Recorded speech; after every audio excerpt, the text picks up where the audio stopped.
Hello, welcome back to my channel mind twist అనమాట. ఇది 46. యాక్చువల్గా ఈ మూవీ చూసిన తర్వాత నాకు సింపుల్గా చెప్తున్నా అబ్బా, తమిళ్ మూవీస్ సింపుల్గా ఉన్నా చాలా బాగుంటాయి అనిపిస్తుంది.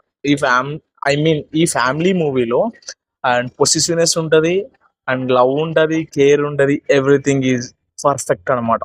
డైరెక్షన్, కామెడీ, అండ్ ఏదైతే లడ్డు మేన అల్లుడు క్యారెక్టరైజేషన్ అయితే ఏదైతే ఉన్నదో నేను ఫిదా అయిపోయినా. లవ్ అయితే నేను ఇంకా చెప్పాల్సిన అవసరం లేదు మచ్చ. దీంట్లో కావాల్సినంత ఉంది. అక్క తమ్ముడు మధ్య బాండింగ్ చాలా బాగా చూపించేశారు. అక్కకి ప్రెగ్నెంట్ అయి ఉండి కూడా పిల్లలు పుట్టకపోతే దానికోసం వాళ్ళ తమ్ముడు ఎంతలాగా కష్టపడ్డాడో కూడా చూపించిండ్రు. యాక్చువల్గా ఈ మూవీలో ప్రతి ఒక్క రిలేషన్షిప్ ని చాలా బాగా చూపించారు మచ్చ. అన్నిట్లో లవ్ అనమాట మీకు కావాల్సినంత ఉంది ఈ మూవీలో. అండ్ ఇంకో థింగ్ వచ్చి ఏంటంటే ఈ మూవీ చూసేయండి, G5 లో స్ట్రీమ్ అవుతుంది.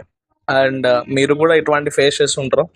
ప్రతి ఒక్క ఫ్యామిలీలో ఎన్ని కామనే, బట్ అది గొడవలని తట్టుకొని ఎవరైతే ఉంటారో లైఫ్ బిందాస్ ఉంటుంది.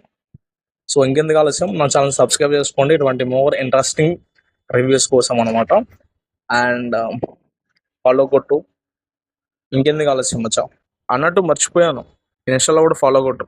శివ థాట్స్ 7 అనమాట.